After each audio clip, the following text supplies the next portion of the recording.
Like Mhm. I saw myself as a second class Christian because of my sexuality, because that was the how it was portrayed back then, how people talk Mm, about the LGBTQIA plus community, right? mm, And so for years, I guess I internalized it. Clearly, I did because that's how I felt. And for me to just sit there and think, oh, like God loves me as I am, God loves me like currently without me being different or changing, it was mind blowing. It mm. was really different. And so, like, that was the start of when I say my faith journey became legitimate, quote unquote, and I my see. faith became real. Hello, and welcome to New Kinship, where we are exploring and renewing ideas of belonging, desire, and being a neighbor in the kingdom of Jesus. Together, we are pursuing the communion and shalom of the church in the world. Hi, everyone. Today we are joined by our friend Stephen.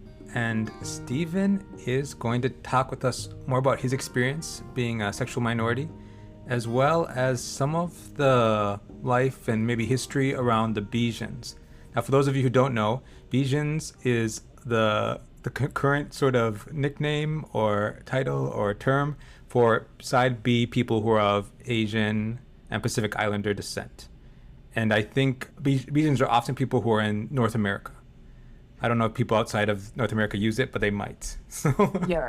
Well, basically, well, first of all, hello. yeah. With the specifically, it is Mm-hmm. mainly North American based. Like Mm-hmm. a vast majority of our people are in the US. I'm Mm-hmm. the one offshoot in Canada right now officially, but Mm-hmm. there are international members. Like there's one person who's online who's from India, one Mm-hmm. person who's in Australia, one person from Japan, stuff like Mm-hmm. that. So basically, if they connect with us, then we'll welcome them, of course, and we're trying to branch out that way.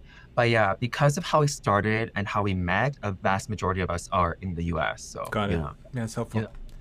Yeah, so Well, Stephen, thank you so much for willing to join us. And let's first start off with, can you tell us a bit about yourself? And this touches certainly. your faith, sexuality, history, all of these Yeah, things. So, exactly. So yeah, I'm yeah. glad you're here, and please feel free to ask away if you need to. But yeah, so hi, I'm Steven. I am a Korean American Canadian, a Christian person. So I was born in the US, but live in Canada now, and I am ethnically Korean. My dad's a pastor as well, so a pastor's kid on top of all that stuff too, right? Mm. I'm currently almost 40. I turned 40 in half a year here, so a Oh, bit wow. older than the average Asian person in our group here. Mm-hmm. But yeah, so I grew up in a Christian home. I have to say that because again, my dad was a pastor, right? And so the, my upbringing was a bit interesting because, like, it's one thing to be an ethnic minority, right? But to grow up as a Christian ethnic minority is a bit different because I think with my family, I was raised in a very Korean Christian way, very conservative, very structured, very much like do all these right things. So my friend a long time ago said to me, you're lucky that you grew up this way because like you had such a Christian foundation in your family. Because he grew up in a family where like he was the first person to really come to faith Mm. in his family. And so like he wasn't not that he was unsupported, but he wasn't really supported either in his faith journey. Whereas for me, like, I had my dad in the background being like, hey, do this, read the Bible more, pray more, do all these different things. And so for me, my faith is more about following the rules, right? Don't do drugs, don't smoke, go to church every Sunday, pray a lot, and that's how it started. And it was interesting because like I would have to do things to be the good pastor's kid, like not just avoiding the bad things. Like for example, when my dad was so just to clarify, my dad and myself were in different cities now. He bounced around for in a few different places, but I'm still in the same city that I grew up in. I've been here for 30 years now. Mm. And so my dad was a pastor here. He would do things like have like church-wide Bible memorization contests, and he would require me to do that as well. And in and of itself, it's not a bad thing, right? Like obviously memorizing the Bible, like a chunk of the Bible, is a good thing for my faith. But the issue was that first of all, I was like 10, I was like 9 or 10 years old when this was happening. And also it would be in Korean. So I could understand Korean, I could speak it decently. I got by well in Korea when I went a decade ago. So I'm good enough for that. But like biblical Korean is quite formal. It's quite different Mm. than conversational Korean. And so a lot of it was just over my head, right? And so I tell my dad, I'm like, what's the point of memorizing this in a language I'm not that comfortable with, in a language that doesn't really connect with me, right? And he was just basically like, oh, you can do it. You can do it. Just do it. And so I did it, but it made me bitter, right? Because I was kind of like, oh, it's like a school assignment. It's like work for me. It's not something that I did on my own. It's not something I'm voluntarily doing. And so that's the conflict around how I grew up. Like a lot of my faith seems like put upon me, if I can put it that way, or inherited, or, stuff like that, where it wasn't, organic or natural, those words that we like to use nowadays here, right? So there's that. Not, and I'm not blaming my dad. He did the best that he could in a way that made sense to him. And of course, I understand his reasoning for like that kind of stuff there, but it was just harder on me. And on top of that, I haven't mentioned my mom yet, and here's the reason why. She passed away when I was 16. When I was a kid, she got diagnosed with a brain tumor. And to be honest with you, I don't know the exact details. My dad wanted to tell me that when I was a kid and we were at the hospital, I'll be running around like the hospital hallways or something like that, like laughing and stuff. And he's like, your mom's in the hospital. And he tells me this, and I'm like, how do you think I react if I'm a toddler? Like, I don't know what's happening here, right? So I'm just like running around, I was like doing my own thing. But yeah, she had a tumor when I was younger. They had her removed, but back then, like, this is the 80s, right? So what they did was they cut part of her thigh and plopped it onto her head when they removed the tumor from her head there. And so she had like this section that stuck out, and that was what the treatment was. And my mom was okay when I was a kid. She could still be my mom. She could still like cook for me, walk me to school, do those different things for me. But over time, she got weaker and weaker to the point where, of course, she eventually passed away. And like, for example, my sister, my younger sister, she was not. She was a surprise, let's put it that way. And when the doctors were talking to my parents, they said, "Oh, you should abort her because she might not survive. Mom, you might not survive, or both of you might not survive here." But of course they didn't, and they both were okay, thankfully. But a lot of stuff like that was happening in my life at the time there. So, and after my sister was born, my dad lost his job due to some church drama, and his network found the church here. So we ended up moving when I was 8. And my dad's mom moved with us there too, because my mom was getting weaker by then. It was too hard for her to have children. And so, yeah, that's my life here. And then as I got older, I realized that I was like, my life was different to begin with. Being pastor's kid, having a sick mom, and doing all these different things, it was very different for me, but compared to other regular people, right? But somewhere along the way, I realized that I was very different from other kids. Like when I was younger, I fell into a lot of gay stereotypes. Like I am not into sports. I'm not hung out with more girls. I did for recess, for example, the boys would be on the jungle gym or playing sports or whatever, and I'll be with the girls playing hopscotch or just talking and stuff like that. So I mean, even from the beginning, I was different, and like I used to cry a lot as well, to the point where if I had my head on my desk at school, people were wondering, "Oh, is he crying or just doing something else?" I was crying so much when I was younger there as well. So by the time I was like 12, I realized that, oh, I might be attracted to other guys. Mm. And back then, like dial-up internet, and that's how I found things very, very, very slowly. It's like something William on the screen, oh, that guy's good looking after like a minute, right? So it was like it's very a cumbersome process, but that's how I found out. And so my teen years were kind of a mess, because I was going to say gong show, but apparently that term is a Canadian phrase that Americans will not understand. And so I will use mess. So We might have a basically, few Canadian listeners. no, because when I kept saying gong show with the Bijans, they're like, what does that mean? What are you saying? I'm like, this actually is from an American TV show from like the 70s or 80s called Gong Show. And so apparently we adopted it to mean like, kind of like a frazzled mess where things are a bit chaotic, but in the end it'll be okay. It's not like an actual problem, but anyway. So in my teen years, I was struggling with my sexuality, did not know, and this is the 90s, right? So the language around sexuality, the concepts, even the discussions in churches were not being had, the ones that we have now. And so I was doing this all on my own pretty much, and struggling with that, struggling with my faith, because my grandmother was diagnosed with some sort of cancer that doesn't make sense to me. And side note, The reason I don't know that much about my family's health history is because it's hard for me to bring it up with my dad, right? For me to be like, hey, dad, can you tell me how your mom died and how your wife died? Like, give me all the gross details here. Like, I found it a bit almost disrespectful for him for against him. Obviously, if it brings it up to me, then of course I'm willing to have a conversation about that. I welcome it. But for me, to just bring it up out of the blue, he's not a very open person that way. He's a bit more reserved. And yeah, so that's the reason why I don't know that much in all honesty. But anyway, my grandmother had some sort of tumor that went into her spine, and it was crazy. It spread to her spine there, and they found out, I think, about half a year before she passed away. So she passed away in '98 when I was 13 in grade Mm. nine, yeah, nine there. And so I was already dealing with death of a close family member in my teens. And then, yeah, it was just messy. And I remember crying out to God a lot, being like, God, like, why are you torturing me here? Why are you like putting all these difficult things into my lap? Because like I was like, my dad's a pastor. He's honoring you. He's serving you this way, and I'm trying to live my best life for you.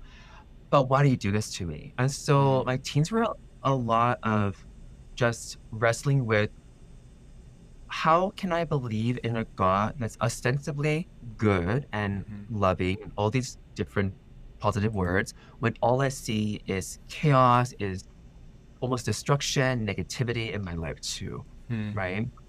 And then, yeah, so struggling with that a lot. I still went to church, and as the PK, I had to show up at church. I had to show up to youth Bible study. I had to show up to all those different things to be the good PK. And I know I met some good people through church. I'll get to that in a bit here, but it was a struggle because internally I was just like questioning so much. After my grandmother passed away, my mom started getting worse, and she ended up having a stroke, and then she went to the hospital. She was okay, but afterwards she had another stroke, I think in the bathroom, and she was not found for over an hour by the medical staff. And not to blame the hospitals here, because just like in the US, medical care is a bit complicated up here. There's no staffing, money, all those different issues up here too. So nothing against them, but that's what it was. And so that's why I would term the beginning of the end, because after that point, she tried to come back home and stuff, but it just wasn't working out. And this added to my angst, if I can put it that way, Mhm. because now I had to mother my mother. I had Mhm. to help her through physio. I had to do all these different things. And I was so annoyed by this. I was just like, why do I have to parent my parent? Why do I have to have these responsibilities? And so I remember specifically what instance that I feel very guilty of now, but I th- I think my mom asked me for like a newspaper or something like that. She was in her room. She's like, "Oh, Steve, he'll go and grab this." I'm like, "Ugh, fine. Why did I grab this for you?" So I just grabbed it for her and I just threw it at her and I left the room. It's like, why do you have to, be your servant this way, right? That's Mm. like how I felt about things then. And obviously, I don't like that story Mhm. now, but it proves how I felt about things. But anyway, eventually she moved into like an old folks home, a care center, because unfortunately I was still too young. I was like, 14, 15. My sister was like 8. And my dad was too busy at work. And just to give more context with that, my dad moved here. The church was the biggest Korean church in the city. And so my dad had a lot on his plate. And because of everything going on in our lives, he threw himself into work. I think partially it was needed because he had a growing church, a lot of needs, a lot of people. But I think also it was kind of his escape, right? So he'd be out of the house from like 7 o'clock in the morning, coming home at 10 p.m. at night. Mm. And I barely saw him at certain times there as well, too. And yeah, he apologized to me about this afterwards, actually. So there are these like trends in Korean churches. I think at the end of high school, early university, there's a thing called Father School where Korean churches will have like this weekend seminar or something showing Korean dads like why they're so bad in some ways there. So like, and so my dad went to this, of course, because I think our church was hosting it, and he wrote me this long letter explaining a lot of things, and it was really healing. It was really good. But so yeah, we're good. Just to let you know, I'll know Mhm. there. Mm. But anyway, he was out of the picture at the time too, and so again, I just felt so alone, and I didn't quite understand um much. I felt that I had to keep going. I had to keep walking in faith towards God, whatever that meant, because Mm. I felt like if I threw out my faith or cast it aside, then I would have even less, right? Because my faith, even though it didn't make sense to me, even though so many things were confusing about it, even though I wasn't sure if I believed in the God that I professed I believed in, it was still better than having no God at all or no faith at all. That was my mindset back then anyway. So I kept doing this. And then I have to share this one story just to give some, yeah, that's just an important story for me. When my mom was in the facility, my church would do these events once in a while to visit them because basically it was for her. And I understand that my mom was a Catholic, but those homes are full of old people who do not have many visitors. And so, like, for example, there was an old, I think, Chinese gentleman who was there, and my dad befriended him whenever he visited the center because he didn't have anybody else. And I think with the gentleman, he's like, oh, another Asian guy, I can talk with him a little bit at least, even though we're not the same Asian, right? So different languages here.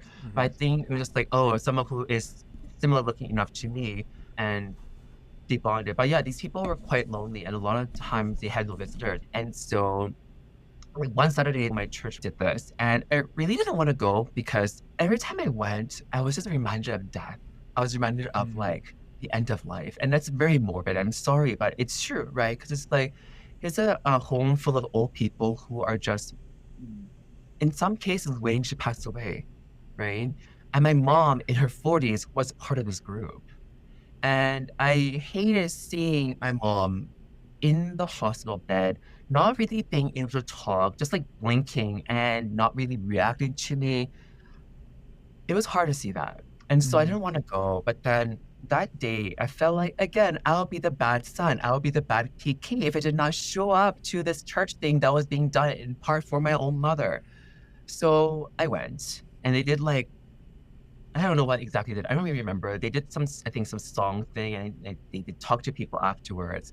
But after that whole thing, they went to this larger, I guess, hosting room with my mom there, and they were like talking to her, but saying things like, "Oh, so Samonim is like the title in Korean for pastor's wife." I think there's different applications for that word as well, but Samonim, they call it Samonim. Oh, Samonim, like, look at these flowers we got you. Samonim, how are you? And would you like to make conversation with her? But at the point, she wasn't really talking. She was kind of like nonverbal. So like they did the thing, and they left, and it was just me and my mom at that point there. And then I started bawling because I could not handle seeing her in that state. But I think also, yeah, there was some anger obviously at God, but I think there was some anger at myself perhaps. I don't know, but it was just like all this emotional weight. And so I started crying because I just hated this. I hated seeing her like this. I hated this life stage. I hated just everything. And then she started crying. And then she was like, Steven, like, don't cry. I'm so sorry. And I was like, I'm sorry. I'm sorry that I was like, making you cry. I'm sorry that I cannot be a better son. All these different things. And like we hugged, we were crying, and that was the last time I ever heard her speak. The reason I share this story, and the reason I call it pivotal, beyond the fact that I just said it was my last time talking with her, was that God allowed me to have a goodbye. And there's so much more that I wanted to be able to say to her. There's so much more that I wish I had time for. Like I never got her an actual gift, and that's part of the reason why I'm like Santa during Christmas, or just give gifts to everybody in my loved ones in my life because of that reason. But I don't know a lot of her life. I don't know her favorite color. I don't know like what brought her to the U.S. I know she worked at a clinic. That's all I know. I don't know like what her childhood was like. I don't know a lot of different things about her, and I wish I had that time, obviously. And it's like, but I had the chance to tell her I love her and to tell her goodbye. So that's one thing that I will always be grateful for, and one thing I'll hold on to. Because this was like 25 years ago, so it's a very long time ago, and some parts of the memory have faded. But that moment I will never forget, right? Yeah. She passed away, I think, half a year later. Okay. I think that was the time. And so, yeah, it was brutal. And also, side note, my grandmother and my mom died on the exact same day on the calendar, November Oh. 17th, years apart. Okay. So I remember joking, well, not joking, but I was just like, to my dad, this day is cursed. I was like, what is happening, right? And my dad's like, we're Christian, we don't get cursed. I'm like, oh my God, I am being cursed. All these different things. And I'm like, whoops, I poked him there, did not mean to. But yeah, so so that was my grade 12 year. And yeah, it was just tough. It was really, really, really tough. But I kept going. Right. And again, throughout all of this here, I'm still dealing with my sexuality. So it's like, what does it mean to be gay and Christian in church? Because like there were no stories. The only stories were like gay bashing and stuff like that, right? Yeah. And I'm forgetting the name right now, but there's a very prominent story of someone who was beaten up and murdered, basically. I think Matthew Shepard. Yes, thank Yeah. you, thank you. So that story was like when I was a teen. That happened then, right? And like I don't know how to like navigate all that. How do I come out and like not be killed? The thing is though, as you can probably tell listening to my voice, I am not the most straight acting person in anyone's life, you know. I'm in some ways very obvious. And so like and that's the thing. I did not have the luxury of being closeted in some ways because people would meet me, people would see me and hear me and be like, oh, like, yeah, you're gay, right? I'm like, what do you mean? Right? It's like, it was so obvious. And I was much more flamboyant and much more like way beyond this when I was younger too. But the weird thing was in my teen years, there was this thing, I'm not sure if you're familiar with it, but it was like, oh, are you gay or are you Asian? Right? Because Asians were seen to be more effeminate. They were seen to be more like in touch with their looks and the sensitive side and stuff like that. It's just kind of like, oh, you could be like gay or you could be an emasculated Asian person, right? It was a thing. If you look it up, I think GQ had this huge article on it at one point there. But yeah, it was like a big thing there.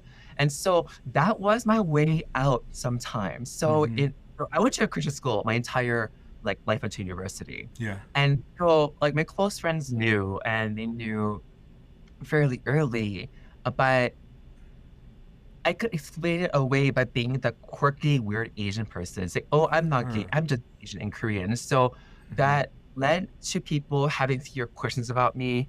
Obviously, saying it now, it sounds so horrible and so racist. But for me, regardless of those aspects, it kind of gave me a way out temporarily. So not that I welcomed it, but something was an excuse was better than nothing, if I can put it that way. Yeah. Right. So anyway, so that was that. And then in university, I just didn't know what to do, basically. I went to church. That's the only thing that I knew. And my close people knew in church. And here's the thing.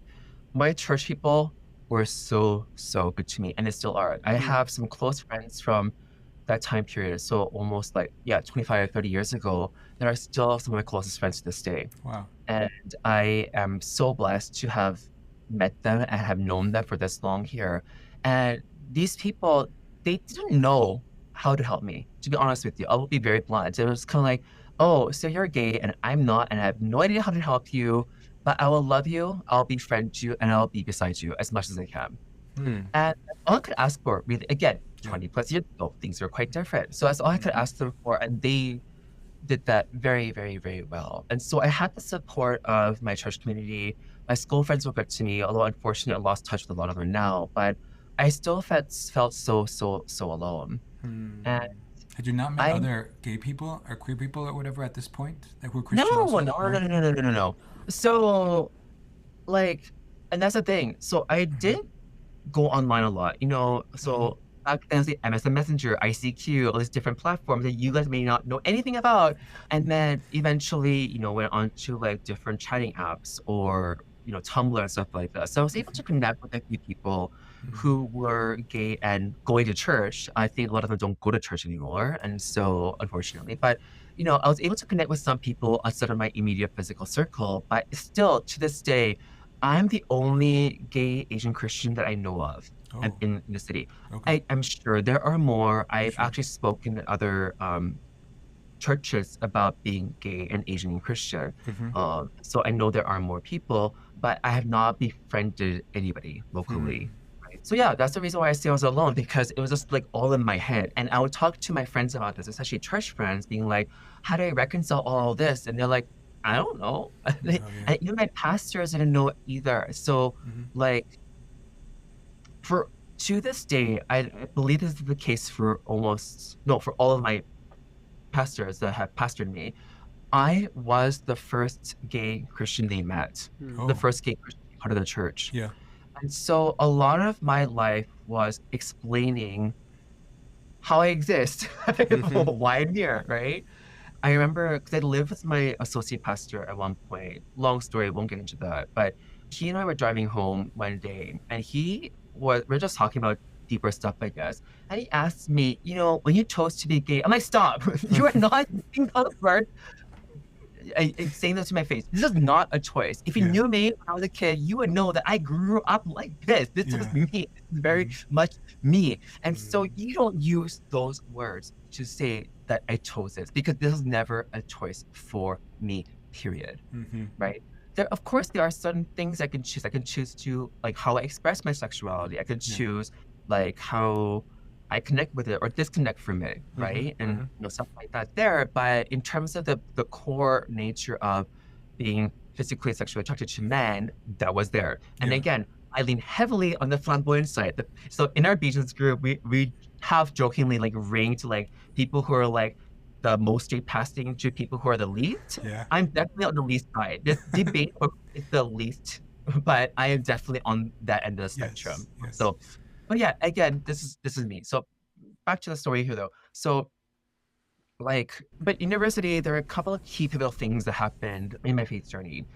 Long story short, there were 3 short-term mission trips back to back to back with our Mm-hmm. church. The first one was in 2004, where we went to South Africa and Zambia. The second one was in Panama with our youth kids. And the third one was a return to South Africa and Zambia. The reason for the African trip is because my then pastor's pastor became a missionary and was doing work in South Africa and Zambia. So Mm-hmm. I know short-term missions has a lot of questions about it nowadays and how people do use those trips and stuff like that. But I think, being a minority church, it was a bit different, and I Yeah. guess that way Sure. too. And not that Koreans are all great, because I remember I think a Korean group went to like Afghanistan or some Mm-hmm. other, I forget the exact country, but they were all kidnapped, and the Koreans were so mad because of Yeah. how dare you go to a country you shouldn't go to and do these things and make a government spend money on you. Anyway, so we went, and that first trip, I felt like it was almost like a disconnect for me. I felt like here I am doing all this work, and we did children's ministry for a bit in an orphanage in South Africa. We in Zambia we started helping build orphanage there. So we dug out the trenches doing that stuff there. It was crazy but cool. And we did a church service in Zambia too, or doing all these different things. And I'm just like, here I am doing all the good Christian work. Mm-hmm. But I feel like separate from it, like I felt like I was looking at myself doing things, if that makes sense. And so there's one evening where I just sat in my room. I just like, I don't want to talk with people. I just sit alone. And I would do this, to backtrack a bit, I would do this fairly often where if I felt like overwhelmed or depressed or something was happening, I would just take myself out of the group. This would happen, unfortunately, a lot at church. If we're doing a church event, like a study or whatever, I would just retreat to the sanctuary and play the piano, because that was my way of like getting my feelings out. Because with piano, it was mostly self-taught. I took it a bit when I was a kid. But as a PK, I would have a lot of dead time at church. My dad would be in a meeting or something. I would just be sitting there. And this is before things like cell phones or like anything else. I didn't have a Game Boy. So I'm like, what do I do with myself? So I learned piano because that was fun for me. But yeah, through the learning of piano and the use of for mainly worship music, I would just play out my emotions and my feelings. Like, God, like, here's where I'm at. Like, woe is me, help, right? But anyway, so I would retreat to the piano, or sometimes I'll just leave. There was one time we were having like a potluck or get together at someone's house, and I forget what made me feel this way, but I just left the house and walked home like an hour and a half later, right? And it's just, it's weird behavior, and I understand that as weird behavior. And my friends would be like, "What's wrong with you? Are you okay?" And I'm just like, "I just gotta get out," right? And just to be clear, I did not have therapy or any counseling at this time, and or ever actually, because the conversations around therapy and counseling were not had at the time there. You were seen as weird or bad or wrong if you went, right? And obviously in the Asian context, even more so, because they'd be like, what is counseling? You just have to keep working, just deal, right? It's kind of the ethic or the ethos back then. So, but yeah, and so like that's what I did again here. I would just pull myself out and just like stay in the room here. And my pastor came in and he was talking. And I was like, why are you interrupting my alone space, my alone time right now? Like, why are you here? And he just kept talking and talking. And at one point he said, like, I love you. And I was like, and in my juvenile head, I was like, are you coming on to me? Like, what is happening right now? Because I was not used to those words being said to me in a platonic context. I did not hear those words from my friends, really. I did not hear those words from my family, stuff like that, right? Again, back then, different era now. And so I just didn't know how to react. And then he kept going, of course, and he obviously meant it in like a brotherly platonic way.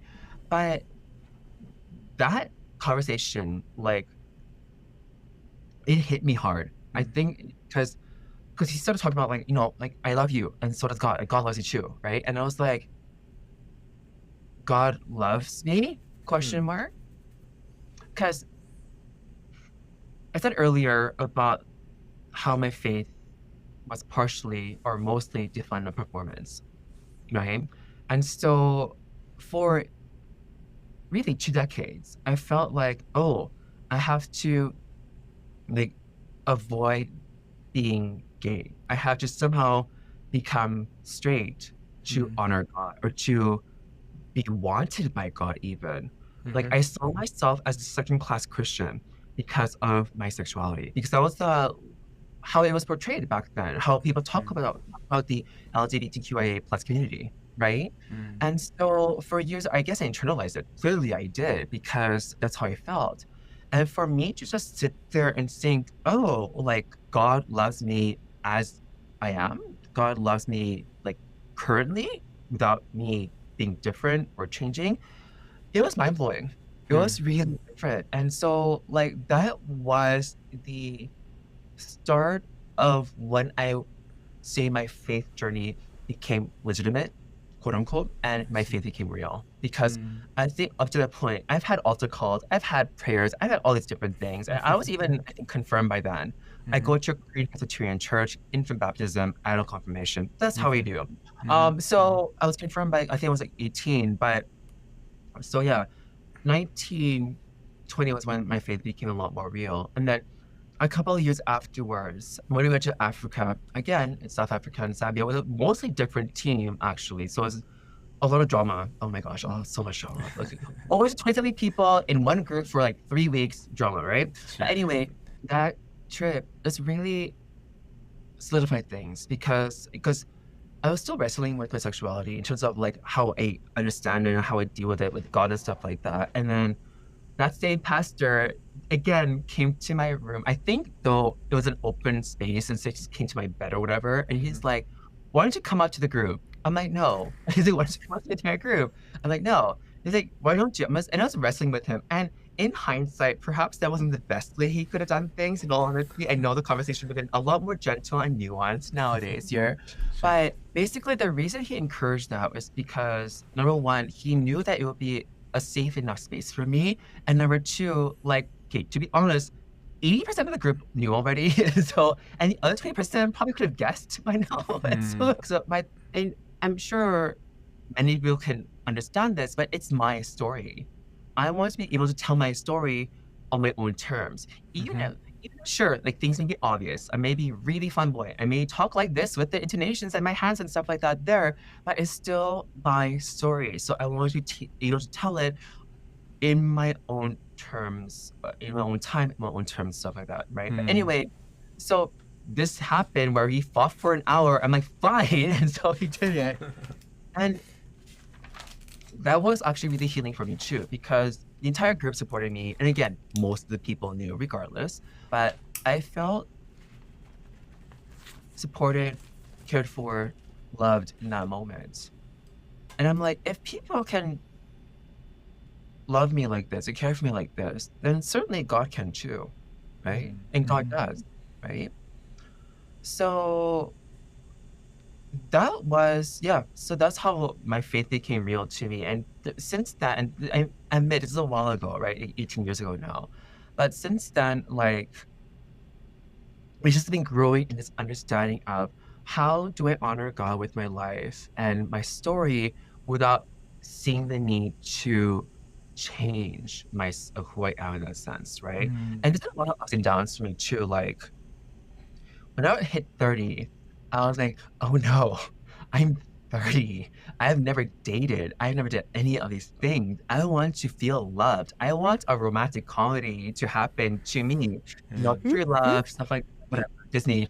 I'm not sure if I'll be the prince or princess, but anyway, so sorry, at this time, I was like, you know what, God, like I've been single my whole life. I haven't really explored this. So I'm gonna go have my own prodigal son moment for a little while here. Not that I left the church or anything. I still went. And I told all my close friends, hey, I'm gonna try to look for somebody right now. So like I was very accountable in that sense. But yeah, and so I got a boyfriend right before I turned 31. It lasted for half a year. And then he broke up with me, and I guess, has some personal issues. It's his story. Don't want to put him on blast on a public podcast. I'll leave it at that. But I was so angry at the time because I was kind of like, how can you break up with this? How can you break up with me? I am a fabulous person. I am so good to you. I am, it's very proudful. And I understand that, but I still believe it's to be true. Sure. I was really, really cut to him. And admittedly, he did break up with me because he said it was not me, it was him, of course.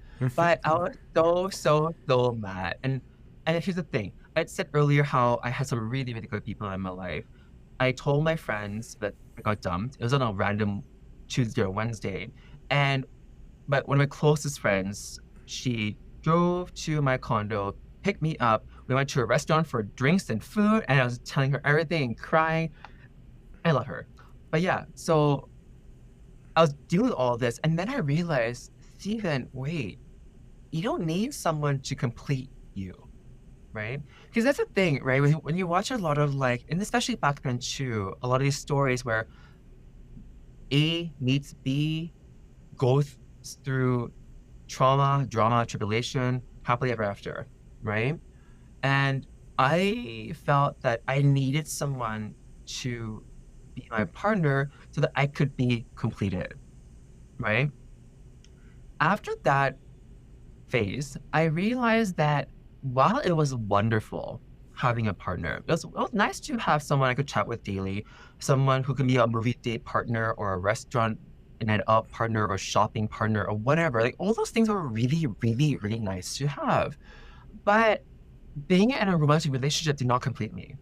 It did not make me feel like, oh, I'm more whole now. Now, granted, this could be that I did not meet the right person and whatever, but I realized that I made a relationship kind of an idol. It was kind of like, oh, if only I had this, my life would be better. If only I had that. And I realized, no, I don't need, I'm good with myself. And I think that's when I started really loving myself more. I think I was kind of like, if God loves me, then why can't I love myself more? It was in that order, really. And a really silly thing that helped me with this was America's Next Top Model. And I'm not joking. If you watch that show now, it is a hot mess. Tyra and crew get away with so much that would not work right now. They even had blackface. They had this one photo shoot where they had to be different ethnicities. And so one of the black girls became Korean, and she had the slats and everything that way too. And it was so bizarre. And I was like, what is happening, right? So yeah, if you watch the show, be careful because it is just crazy. But I watched it religiously because the one thing that Tyra would harp on was that you do not have to be conventionally pretty or beautiful to be pretty or beautiful, right? She, in her own terror way, would be like making all these words, like floss them, be flawed but awesome, and smile, so smile with your eyes and do all these different things. But she kept harping on the fact that like you are beautiful, own it, learn your angles, your lighting, stuff like that. But love yourself and don't let the historical model standards define your own standards there, right? Because like she would have plus size models come in before plus size models were actually popular. And back then, like I think a size 8 was plus size, much and it was crazy. And then she had like a short cycle where people were all like shorter than the model average and stuff like that. So just to break those modeling, I guess, restrictions or requirements, right? And for me, I was kind of like, because me growing up in a small-ish city of the population of a million people. So we are large enough, but like we're not huge. And I grew up in a very white context. I went to school with a 90% white population. My church was, of course, Korean, but that was like my haven of sorts, if I can see it that way, for there. And so I felt, oh, I'm not white. I don't have the height. I don't have the face. I don't have the body. Like, I'm just very different, right? And so I felt almost inferior because I didn't meet those standards there. Because I think this is when like Abercrombie and Fitch was like huge, where they had all those like half naked models with this huge ripped body and stuff like that, right? And so I was not that. I was not 6 foot tall with white, blue eyes and blonde hair and all the stuff there. But and so for me watching this show, as silly as it sounds, and then realizing getting self-worth from a reality TV show, it helped me appreciate my physical features more. It helped me appreciate my differences more, right? And so like that was basically my 30s. My 30s was mainly about like being more comfortable in my own skin, in my context, in my faith. Like I did not, and I still don't get why I was at this intersection of being Asian, North American, and Christian, and like gay. I no, right? Why? I don't know why. Right? Like I was just like, God, if you want me here in this where you place me, and as long as you support me and love me and guide me and throw people my way, you can be like, too, I'm good, right? So that's basically my story. I'll get into like the beach and stuff later because I know we'll that's what it is here, but that's how I am and where I'm at now. So yeah. Yeah, Could I thank ask, you, when did you start talking with, maybe if you have, talking with your father or your elder relatives about sexuality? Has that been part of your Good life? question. So I never came out to my mom. So I mean, I had no chance. I had no opportunity. So I'm sure she knows now up there, but yeah. My dad, so what happened was I had a church boy crush when I was 14. He was new to the church. A lot of girls liked him, and so did I. The reason was because he was different than the other church guys. He wasn't super sporty. He wasn't like toxically masculine. He was, more softer. He was into cooking and stuff like that. And he was just really friendly to me. And he was like a decade older. I mean, well, he still is because that hasn't changed. But yeah, I was like 14, 15, he's like 25. I was like, oh my gosh. And let's be clear, he's not gay. But I felt hard for him. And I told him like a year after, I was like, hey, I have feelings for you. And our friendship broke apart. He moved to a different city. Not just because of me, but a lot of things happened. But anyway, so here I was brokenhearted, listening to all these sad songs, like this Butterfly by Mariah Carey, If You Should Return to Me, That We Were Meant to Be, that line is in there. A song called I Want to Be With You by Mandy Moore, back when she was singing. I was obsessed with that song. That's kind of like I wanted to be with him, clearly. This is back when you had Discmans and I would make my own CDs and I would just loop the track over and over and over again. And I would put my favorite song at the end of the CD, so my CD would spin less, my battery would be more conserved that way. That's how I thought anyway. But regardless. So my dad was seeing me in this horribly mopey state. And I was like so moody. I was like crying. And he was just like, what's wrong with you? Like, what is wrong with you? And for some reason, I just came out to him in the car. It was because we were in the Dodge Caravan, because that was a church van of choice back in the day. It still is for a church, Dodge Caravans. But we were in the van there. And I just remember telling him that I don't know why. I don't know what words I used. I don't know how I did it, Mm. but basically I told him like, I fell for this guy and I'm gay and blah, blah, blah. And he's like, okay. So like, and to his credit, Mhm. my dad did the best that he could. Like, Mhm. again, the language wasn't there. The materials weren't there. The support wasn't there. We don't have things like podcasts like this. We don't have the books from like all these different authors Mhm. talking about sexuality and Christianity. We don't, and especially not for Korean churches, Mhm. right? And so like we didn't have any of that. So my dad was just kind of like, okay, well, sure, you're still my son. I'm like, okay. So that's Yeah. basically how it went there. And the thing is, like, we don't really talk about it much. It comes up like once in a while. But again, my dad's not really one to like have a deep personal conversation with me. Once in a while we will do so. And it's of course it's great. But like, but how we handled it was basically initially telling me, have you prayed enough about this? You should, Mm. read the gateway was very much his thing, not Mhm. mine. But have you read the Bible more? Have you gone deeper in faith more? And that's how it would go. And I'll keep telling him, like, it's not a phase. Like, it's not something. Mhm. Like, he see me grow up. He saw me with my Babysitter's Club books. He saw me with my Spice Girls poster and my CDs and the candy lollipops and all the Spice Girls stuff that I have. Like, I might show you later how much stuff I have here still. It's crazy. But he saw all that stuff. And so Yeah. he knew, and since I was a kid, this was a thing for me. Mhm. But he still believed that something could change, right?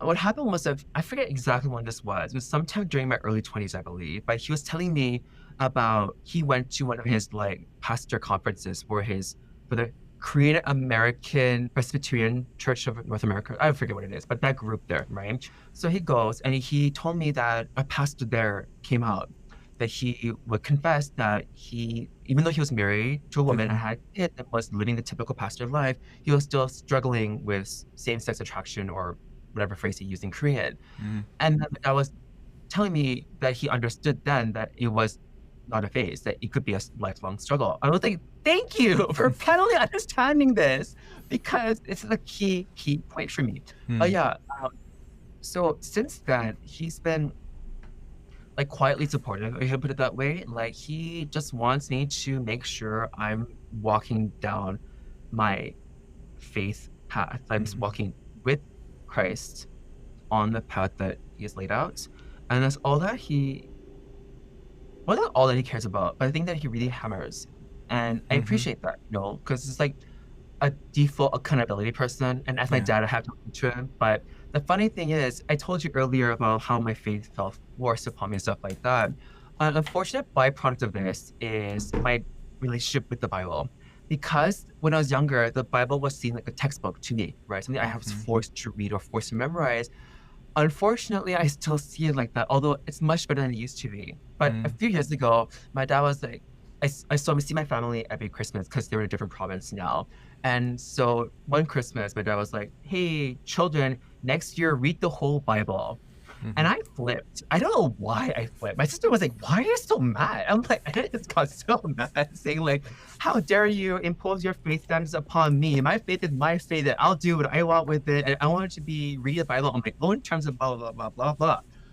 That following year was when we did discipleship training at our church, and one of the requirements was reading the whole Bible the year, and we did it. And I was like, God, you are quite funny, but here we are. So, but yeah, so that's my dad. Mhm. My dad got remarried. Side note, my dad got remarried about, I want to say 6 years ago, maybe. Okay. But so he got remarried then and they stayed together for that long there. And as far as I know, she doesn't know.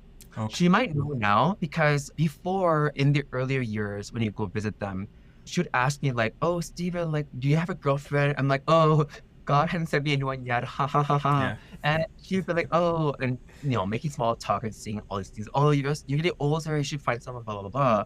And when I first heard this, I like took my dad aside somehow at one point, and I was like, "Does she not know?" And he said no. And I'm like, "Why not?" And his response was, "Oh, she doesn't need to know." And I'm Mhm. like, "Okay, I don't know. I don't." my thing was, is their relationship, I see them once or twice a year. And like, ultimately, like, to be clear, I honor her as my stepmom and I respect her and I do love her in a familial way, but I don't really have a relationship with her because Sure. like she was never my mom. Yeah. Like I was on my own since I was like 19 because when I was oh yeah, I was really alone back then because my family moved to a different city after my first university. That's why I kept saying I was Oh, alone. I really was too, even with family. But yeah. anyway, so yeah, so she never raised me in any sort of way here. And so like I that's the reason why I see her as my dad's wife more than anything else. But and so if my dad feels she doesn't need to know, then so be it. But she Yeah. might know now because I haven't gotten those questions over the past couple of years. So Oh, I nice. don't know. But So that's where it's at. I was gonna ask Yeah, your go dad. ahead. So your dad has never like pressured you to marry, even after he knew it was like, okay, like this is you, and Yeah. you'll be single, and that's good. You can follow Jesus as a single person. Was that sort of? Initially he did more. Like he Mm-hmm.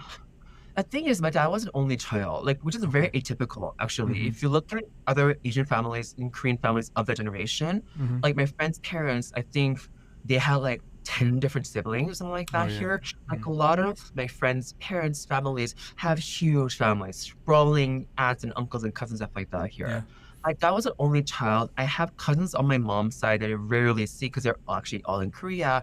And there are people I consider my cousins in the US because my grandmother, my dad's mom, helped raise one of my dad's cousins for a few years when their family had some issues and some Mm-hmm. troubles that way. But yeah, so because my dad was an only child, she would tell me, Stephen, we have to keep the bloodline going. You Yeah. need grandchildren.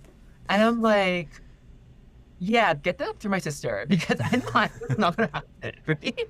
So there was that implicit understanding where Mm-hmm. he wanted that for me, Yeah. right? Yeah. But as we've gotten older, there's been less pressure that way for sure. Like Okay. I'm not sure if it's I'm sure it's a combination of factors. I'm sure that he does understand me more and my situation and life more. Mm-hmm. I'm sure he's also like older and just kind of like, well, I'll see you all in heaven anyway, eventually, so Sure. whatever. I just think that he's loosened up in some ways, or he's become much more understanding in some ways too, right? Mm. But yeah, definitely there was a bit more pressure here. But the biggest thing for me was I cannot do that to my wife. Like me being this flamboyant self, but me knowing that I do not have any physical sexual attraction to any woman, how could I do that to her? Like she deserves someone who can love her more completely. Okay. Mm-hmm. Care for her in ways that I can.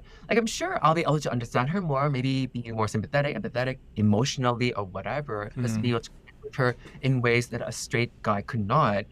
But that's not the role of it's not the role of a husband. A husband is not meant to be the gay best friend, obviously, right? And Mm-hmm. so Mm-hmm. that's why like I resolved to never do that to a person. 'Cause I would hate the situation and kind of hate myself if I got married to a woman and cheated on her, right? I Sure. just know, right? And that happens, unfortunately, often, right? Who knows the stats here, but I know stories. And so Mm-hmm. it was not on my plate or my radar. Yeah.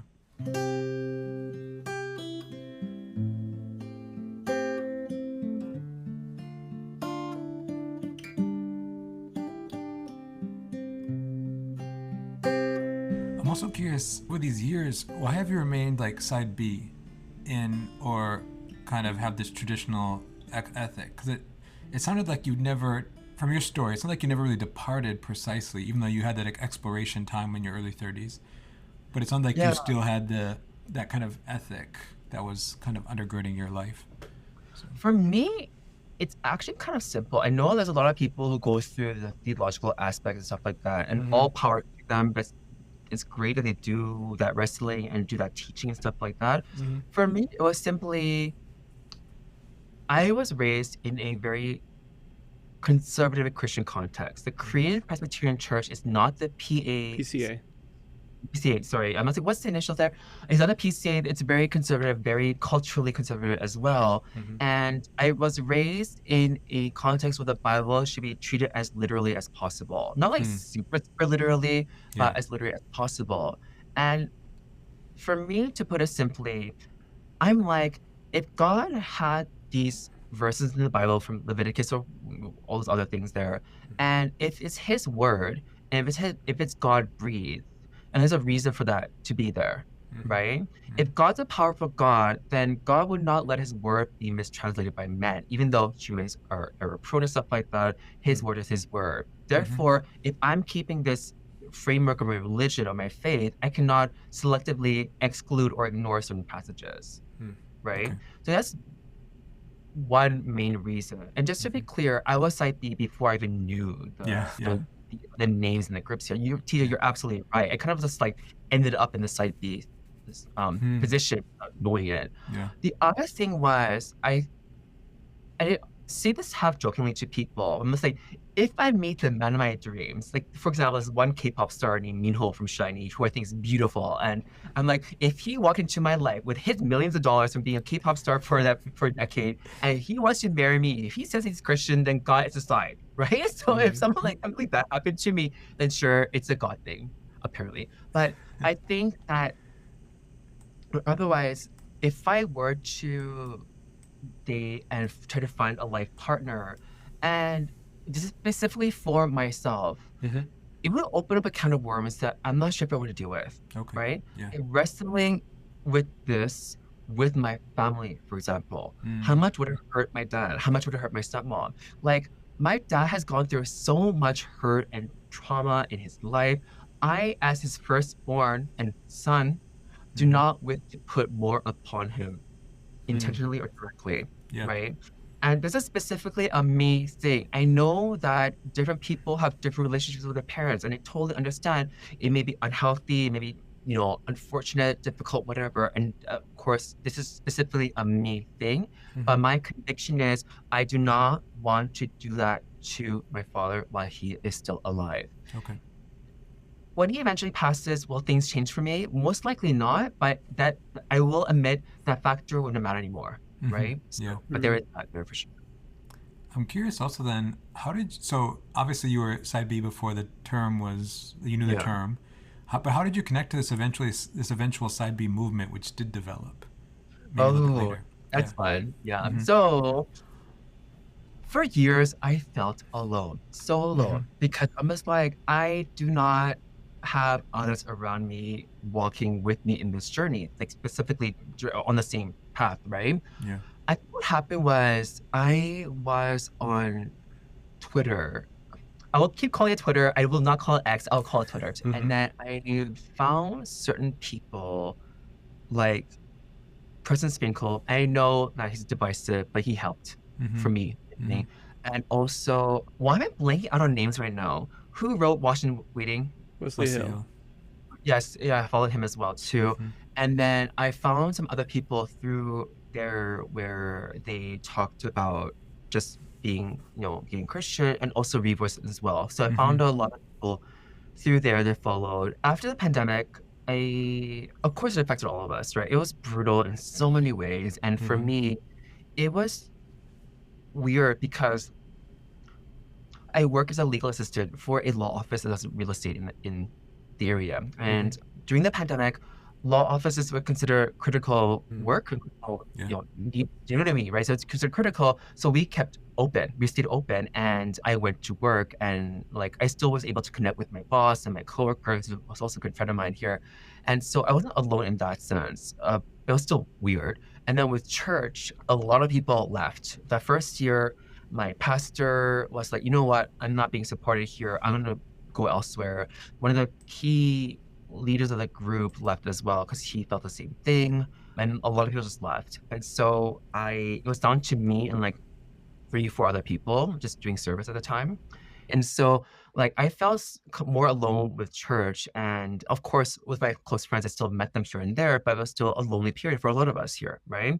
So I think at one point I saw an ad or a tweet or something for Revoice, 2021, right? And I was kind of like, oh, that's nice, but why would a page go to the US right now? Like, why would I have to go to Texas right now? During that summer, my close friends, so I don't want to name names because I'm not sure how public people want me to be. My close friend's husband, who's also a close friend of mine, was like, oh, I had to go to Vegas for a work conference, something like that. Oh, that's cool. And then I realized that when he went was actually when I had some time off. And so I'll say, hey, friend, if you're going to Vegas, like, do you have a room with like 2 beds here? Because like, how about I join you? And so I think his conference was from Monday to Wednesday, and Revoice was Thursday to Saturday, I believe. Oh, uh-huh. And so I was like, oh, that's an interesting coincidence. I will be in the US and it just works out perfectly this way. But God, like, why would I go? Why would I go? Right? I don't know anyone there. Why would I want to go there? It kept gnawing away at me. Mm-hmm. And that's the thing, right? Because if I knew that if I couldn't let go of that thought, there's a reason for that there. So I prayed a lot about it. I was like, God, really? Do you want me to travel more during a pandemic? Because I'm only going to Vegas. It's like full of people anyways. That's kind of a stupid excuse. But anyway, I was praying hard about it. The Asian in me was not happy about paying the full price of a ticket, like the full, like, not early bird, not regular, but last minute ticket price, right? I'm like, what am I doing? Do I really want to pay like this much money? So I'm like, fine, God, if you want me to go, I'll pay the full price and do this thing here. And so I went to Revoice. I flew from Vegas to Dallas, and I was like, I'm doing this. Like I think the day before, I had this huge Instagram story about just detailing my thoughts, right? I was like, here I am going to a new city to attend a new conference where I do not know anybody. It's in Texas. It might be really, really conservative or really like white or really whatever, right? And all these fears about like what would happen because I do not like new things. Even this podcast is like it's because I don't. But I met TJ at Revoice very, very briefly, but this is like new for me. And for me, I like my comfort. And part of this is because change in my life hasn't drastic. Or like, oh look, someone's sick. Oh look, someone's dead. Oh look, my family's moving across the country. Like all these things were happening to me, and so I wanted to have as much control of my life as I could, right? And so that's the reason why I don't like change that much. So with the Revoice, I was so nervous about it. I did not know what I could expect, right? I took an Uber to my hotel, and that first Uber, people were saying he was like so Texan because he picks me up and he starts talking to me about his like Netflix show that he's a part of. And then he says, oh, I need to go get gas. And so he like does a detour to get gas, but he's like grumbling to me. And he's like, I'll buy you a drink. I'm like, okay, I'll have a water. And then his ex calls him, and I'm in the car listening to this whole story about how the ex found a guy. She's really further away, but the guy's upset because, oh my gosh, I can't see my daughter anymore. Just like in the backseat, listening to this entire conversation. I'm like, God, what is happening right now? But that was my first Texas experience. And so I'm like, is this what I get myself into? And go to Revoice, and I was so out of my element because I'm not one to like make conversation. Like I would not see you guys, for example, be like, oh, let me introduce myself to you and just make friends. I am not like that, right? And so I just felt so foreign, if I can say it that way, because there are people who were friends already, people from previous resources or media online or whatever. And keep in mind, I was not connected to anything at this point. No NCC, no beaches, nothing, right? And so, like, I was kind of like, okay, well, God, if all I'm doing here is just hearing the conference speakers and learning that way, that's great. It's better than nothing. So I took a seat near the back of the auditorium in that church, and this Asian person comes up to me. And he's like, hey, are you so-and-so? I'm like, no, I'm not. It's like, oh, okay, I should meet someone here who's that, like, I'm not that person. Like, I don't know you, right? And so, but yeah, so he sits like close to me, and he's like making small talk with me. I'm like, oh, okay, whatever. And so we were talking and stuff, but that broke the glass, if I can put it that way. Because I learned afterwards that he kind of made it up. He was just looking for an excuse to like talk to me and stuff like that. And so I thank him and God so much because he broke the ice for me, for sure. He was the first person I befriended there, and he and I talked a lot during the Revoice conference.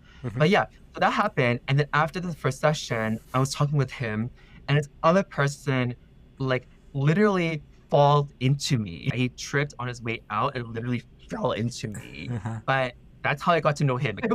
So, but he is one of the main B-sian people, and Oh. so what happens? He's a ringleader because he's one of the more outgoing people, and he did so much work during that Revoice to connect all of us and do groupings and stuff like that there. So, yeah, I'm not sure if you want me to go into the B-sian story now or later, but Yeah, actually, that I was think I am interested in it. I'm just gonna yeah. note when I asked some of my friends who are in Bijan's, they Yeah. recommended you as the particular person to talk with.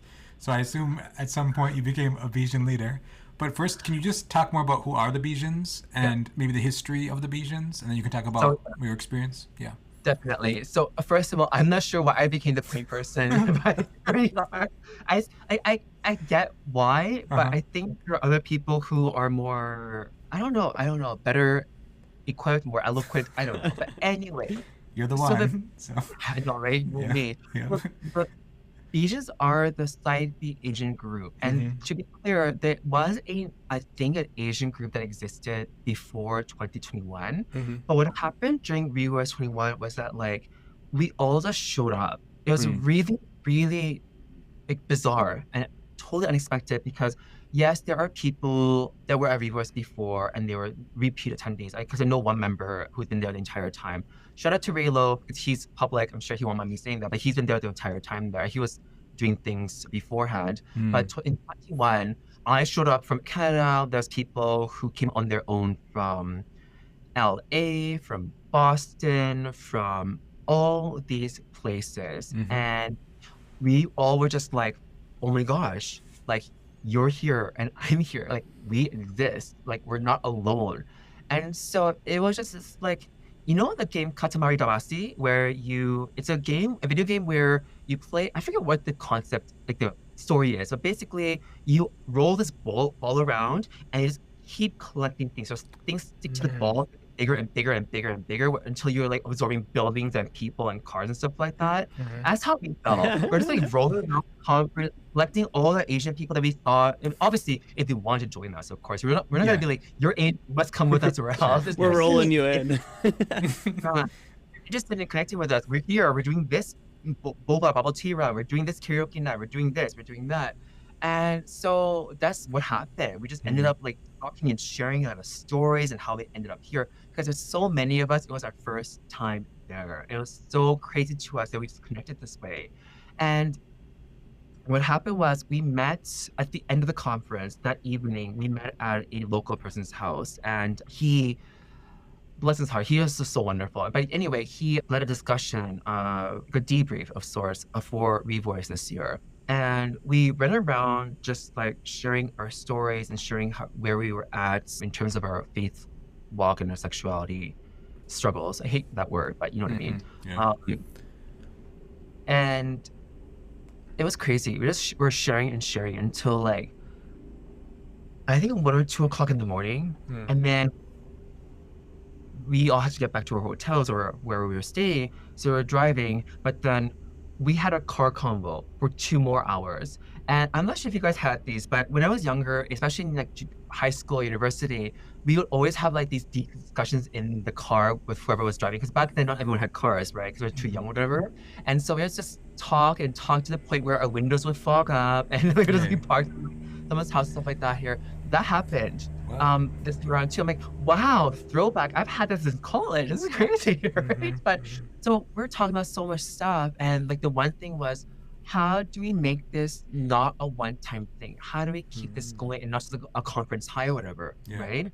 And so what I said was like, look, if people put in the effort to want to connect and talk, and they're willing to put in the time and the care, right? You have to care about this, right? But if they're willing, like, let's do this. Like, nothing's stopping us. Like, it'll be difficult to be online. Yeah, it'll be different from an in-person group, obviously. But if people want to stay connected, let's do it, right?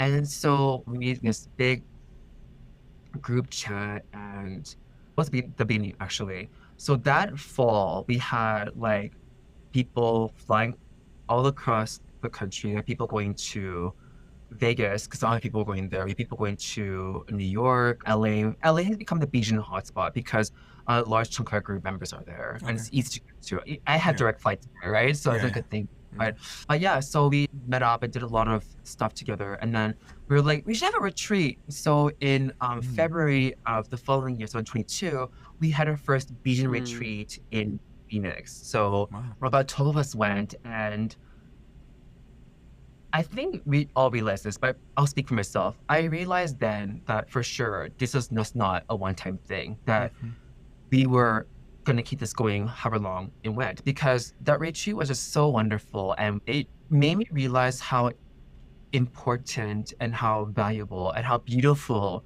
these relationships were that I was making, right? And that even though, yeah, it sucks that we could only see each other in person like once or twice a year, but it was like a family reunion every time we met. It was just so wonderful here.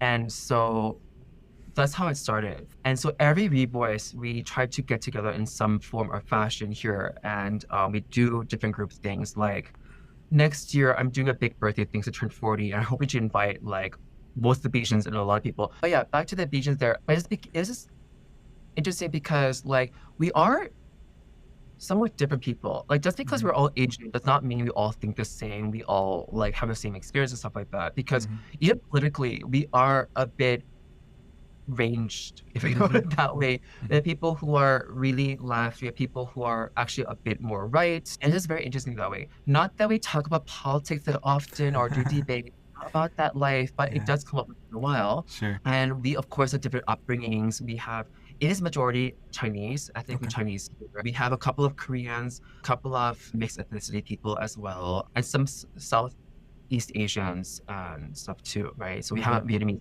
now and stuff like that. So we are fairly different in that sense, but it's just this understanding that, hey, we had a similar experience growing up and a familial experience. So if we can help one another and connect with one another that way, then let's do it, right? And so people they engage with it differently as well. Like for myself, yes, I am a leader in a sense because we needed people to coordinate things. We need to be, for example, for the retreat in 2022, and also this year we had a retreat in San Francisco, which is also wonderful as well.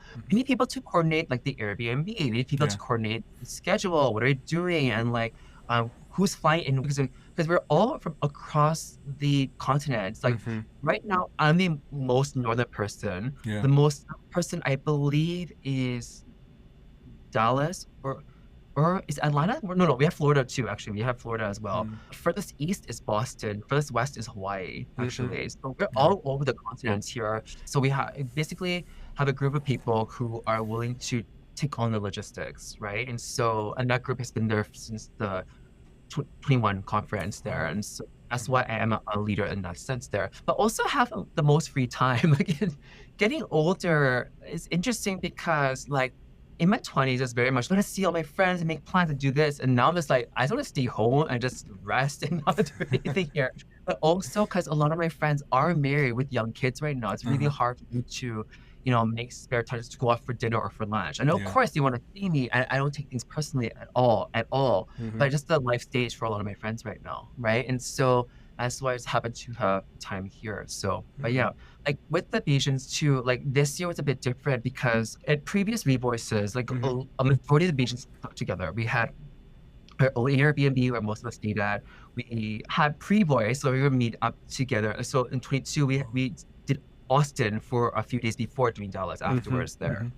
We did that, and I think last year we did some stuff afterwards, but this year was different because a lot of our members were doing different things. So for example, I said earlier, we have a Revoice team member now. We have people who are like the local like cohort, the group leaders and stuff too, groups there. And we just have people like on the worship team and stuff. So we're all like doing different things this year. And we still planned for a B-sian B&B and the other thing that way. We did do like a group karaoke night and stuff too. But we're more spread apart here. And for me, it was a bit of a struggle because again, change. It's, oh my gosh, is the group falling apart? Is there all these things happening right now? But I realized it was time for us to branch out and for myself too, because like it's one thing for me to meet and connect with my people. That was a glorious experience that I will not ever take for granted because I went from knowing nobody for 30 plus years to all of a sudden having a few dozen people like who get me, right? that is wonderful, fabulous. I quote that from Tom Model. But anyway, it is so amazing. Now never take it for granted. But so that's one thing. But it's another thing just get stuck in my bubble, right? Mm-hmm. My comfort zones. And I couldn't admit that for the longest time. But this year was the year that things changed for the Beatles, things changed for me too personally. Hmm. I do want to backtrack a bit though, because there's a reason for this. So as some of the listeners may know, there was a member of a group, a Site B, a person who was, I think, fairly known throughout the group there. Yeah. And they joined our group. They couldn't join us for that Revoice in 2021 because they were having some issues, I think, financially or something was happening that way. But they joined us for the retreat the next year and the Revoice that year as well too. And unfortunately, they died by suicide in early 2023. And the reason I'm sharing this is because it did affect our group a lot. It did a lot of different ways myself too, but it was heavy. I think it's because the thing with our group is that we are 90% online, 10% in person. I'll break it down that way. Again, people make their own trips. Like we fly across the country. I went to LA multiple times to meet up with people there over the past few years here. But we are mostly online, and it's really, really hard to have our group be the sole community for anybody. And that's all we had to learn this, because although we are, I think, important as an online group to many of our members, we're not the only, right? So we know that we can't. We don't have the ability to, be where they are physically at all times. You don't have the ability to meet them for coffee, take them out for a meal if they're down, support them directly financially with meals or gifts or whatever in person. It's just really, really, really tough. And I think they were expecting that. And just to be clear, it is not to point fingers, it's not to blame anybody, it's just to share the circumstance. It was a hard lesson for us too, because I think for us, it was like, well, how can we be there for people? Like, how much can we support people, right? It's a question to this day, and people are like, what is our purpose? Is our purpose is to be like friends with a similar background? Is our mission to be a support group? Is our mission to be like family? Like, what is our purpose here? And because these different things do overlap. Like, we can definitely be friends who go on trips. We can definitely be support people and struggle. We can definitely be like a certain family and do reunions and get-togethers and stuff like that. But like, what are we? And because people approach it from different angles too, it's really hard to have a universal understanding. And of course, that's the case with any group of people, right? A church, obviously, a church, the people approach it from different ways as well too. So I'm not saying it's an only B-sian issue, but anyway, after they passed, like, the thing is, the B-sians stepped up. When they passed, I'm saying that because when they passed, we were like, what do you do? Do you all go out to meet? Like, who's going to coordinate flights? Who's going to do this? Like, there was no question about us, like, maybe attending or not. It was basically like, who can attend? Who can go? Let's get things planned and started, right?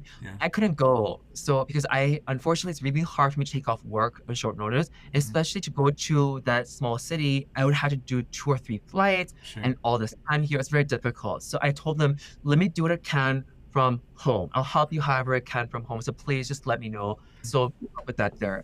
And that showed me that, like, oh, like, we will step up even in difficult times there. And that was really difficult because we knew that they were struggling. We knew that they were not having a good time with life. Just all these different struggles. And we were struggling too, because I came up with a discussion amongst some of the older members or like core members being like, what do you do? Like, how do we handle this? Like, what is the best way forward? And it was we had to wrestle with that, and we still wrestle with it to a degree there.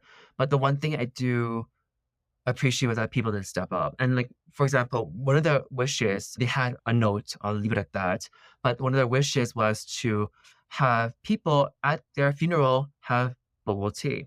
So I had to cold call a company in the city and be like, hey, can I order like 100 drinks? And can you charge it to my Canadian credit card? And I swear it's not a drink. I swear it's legitimate here.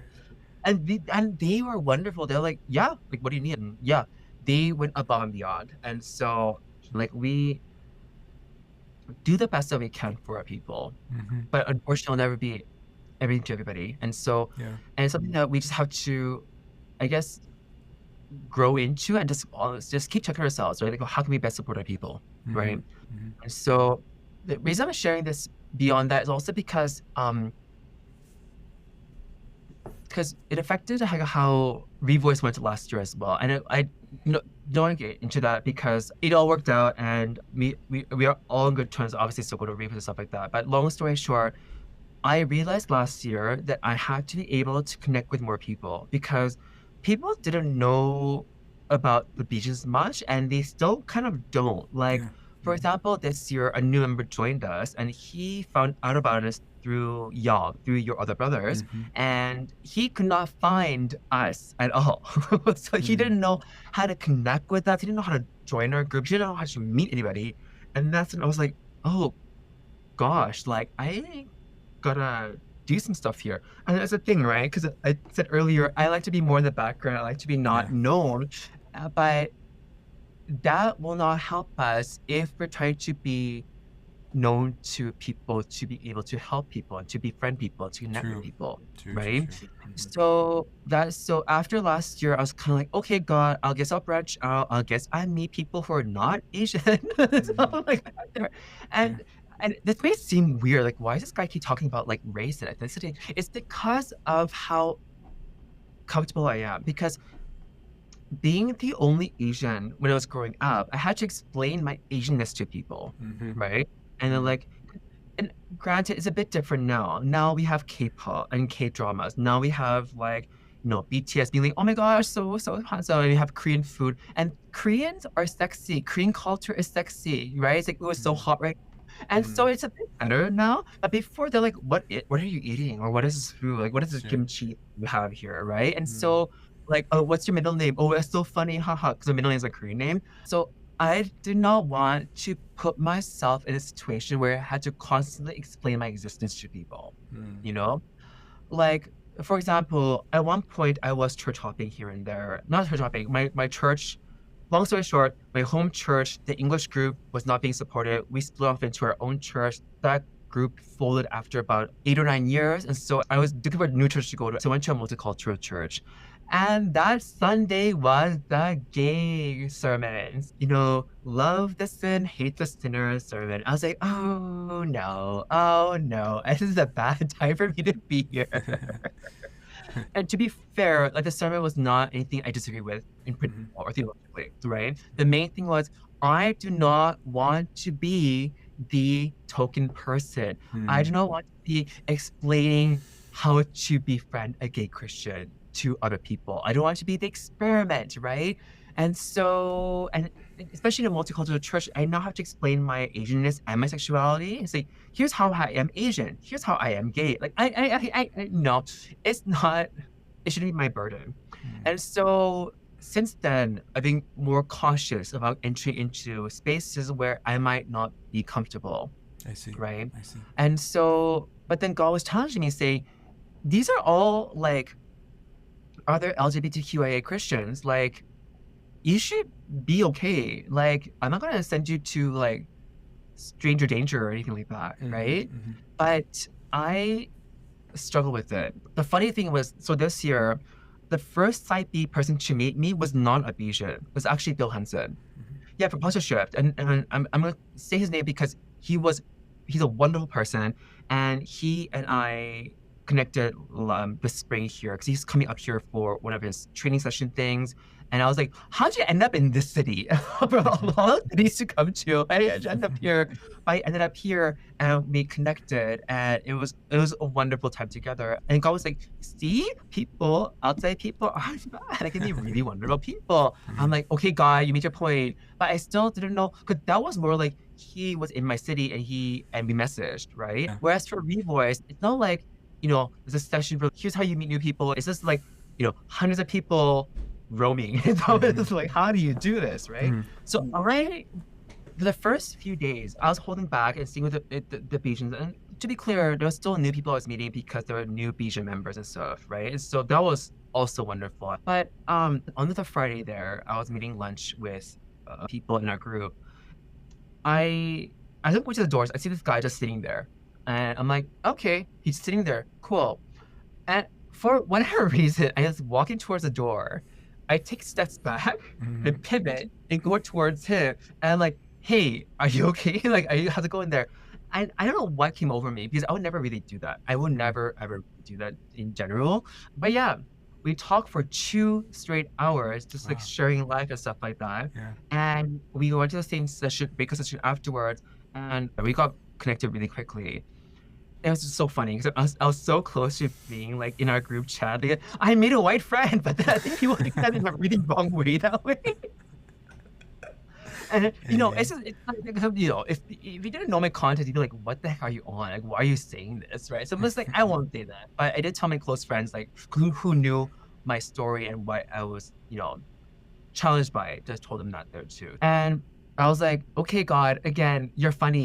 You're really, really, really funny. Because this revoice, I think God was just showing me a lot about myself. Like, not like you horrible person. We're like, hey, Steven, you're here now. You've gotten to this point. Let's go take the next steps here. Mm, So, yeah. so our group, so this year our group has become more, I guess, broader in the sense that we have both new people coming in who want to connect, who need that support, who are new to either the side B and or the B-sian Mhm. conversation. And then we have people who have been with us who have been supportive for the past few years who are like, okay, I want to be able to, serve my local community or my church or do different Yeah. things that way. But I still want to be connected to the B-sians here, right? So it's a bit more broader in scope. So there's these two, I guess, prongs I can say Mhm. that we are focusing on at the moment here. Got So, it. we're changing, we're growing too. So it's Yeah. split that way. It still has its own challenges for sure. Uh, Okay. can I ask what it's meant for you or maybe other B-sians for Revoice to be like they've been intentionally multicultural, because you talked about going to a multicultural church, and of just like, what's the difference for you of being in a space where you're the minority but it's just monocultural? It's here's all the North Americans or something in white culture, versus a space that's trying to be multicultural, which, yeah, what's that like for you? I think I think it really depends on the approach, right? Like for example, with the multicultural church I was talking about earlier, I want to be clear in that it was not an unsafe space. Like there was a Korean pastor there, for example. So, and there were other people from a previous church who are attending that church as well, too. It was just the fact that like, because as you say, it was more monocultural, if I can put it that way, I had to explain my differences. Again, it feels like explaining my existence to people, right? And that can be, and again, on one hand, it can be a positive learning experience for both of us because I don't know like the ins and outs of like a lot of different, hyphenated American cultures, right? But on the flip side, it can be like a burden for me to teach or to educate, and it should not be my responsibility sometimes, right? Mm-hmm. Whereas for a place like Revoice, now Revoice is interesting because I also want to be clear that the visions were actually quite organic. Like Mm. it's more like we met a few years ago, we bonded, we committed to each other, and we're keeping this going. So now that we're like a quasi-official thing Mm-hmm. under the Revoice umbrella, but Mm-hmm. not really. Like it's really awkward because like even for like the Side B Facebook group, right? I Yeah. did not mention myself until more recently, about a month or two ago, mainly because again that person could not find us Yes. until showing up at Revoice and hunting down the Asian people. That's Yeah, basically sure. what happened there. Mm-hmm.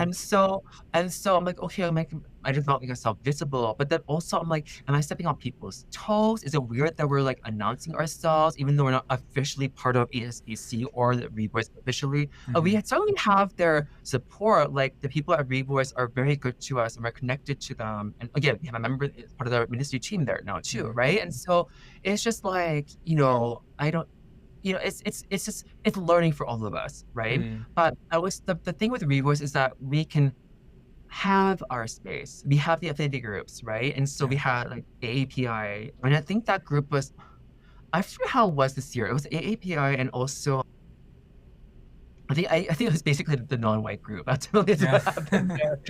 But we did break up into different subgroups as well. There's like a black group or African American It was group that was black like and a, Latino, and then it I was was like what? Yeah, yeah, Asians. yeah. Yeah, Mhm. I know we dominating, unfortunately, just because like with the, and that's the thing that we feel bad about because we know we're not the only ethnic minority, Mhm. obviously, right? Mhm. It's just that for the Revoice context, we have enough of a group where we are stable Yeah. and visible and known, right? Yes. Each Revoice, excuse me, our group grows by about 2 or 3 people each year. Sometimes I think this year was like 5 or 6 people, right? So Hmm. right now our Facebook group has like 50 members in it. Wow. So it just grows. But we don't want to take away from other minority members because like you deserve to have your own space too, right? Mhm. It's just a bit sad perhaps that like maybe the word hasn't gone out yet to those communities, or maybe they don't want to come out yet for whatever reason. But hopefully in time there can be enough numbers that come out where there can be those spaces for those people too, Yeah. right? Agreed. So that'll be Mhm. the difference. I see. Could you, as we kind of move towards the conclusion, could you first let us know if you have any thoughts, and then I'd love to know how listeners who might be AAPI or Asian could connect to the Besians in some way. So.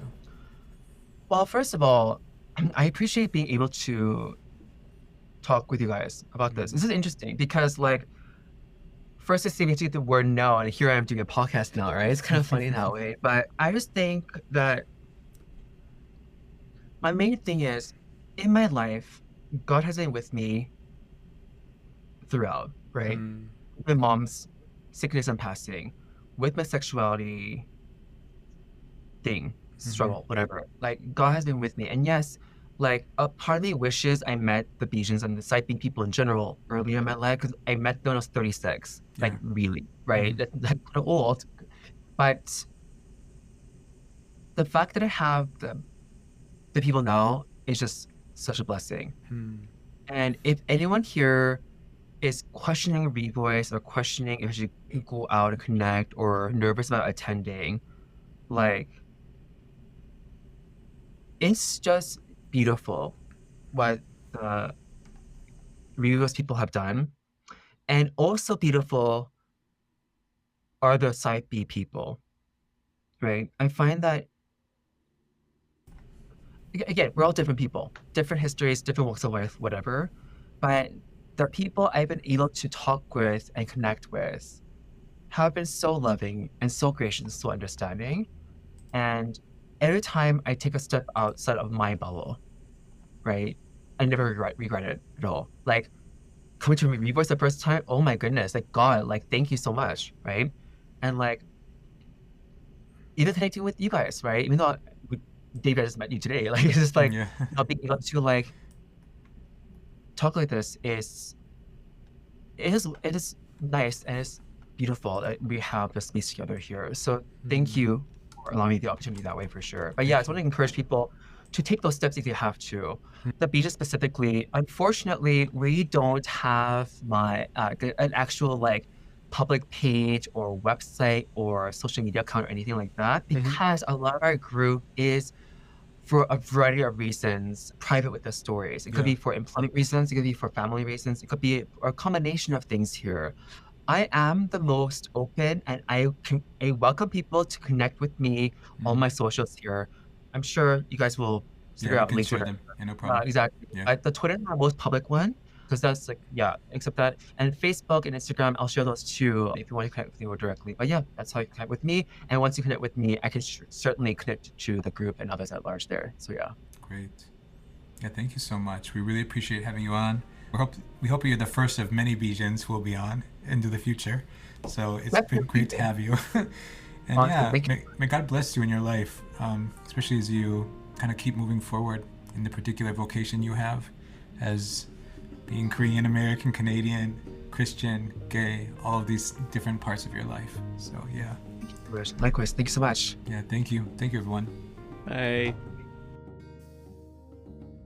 Hey, thank you for joining for another episode of New Kinship.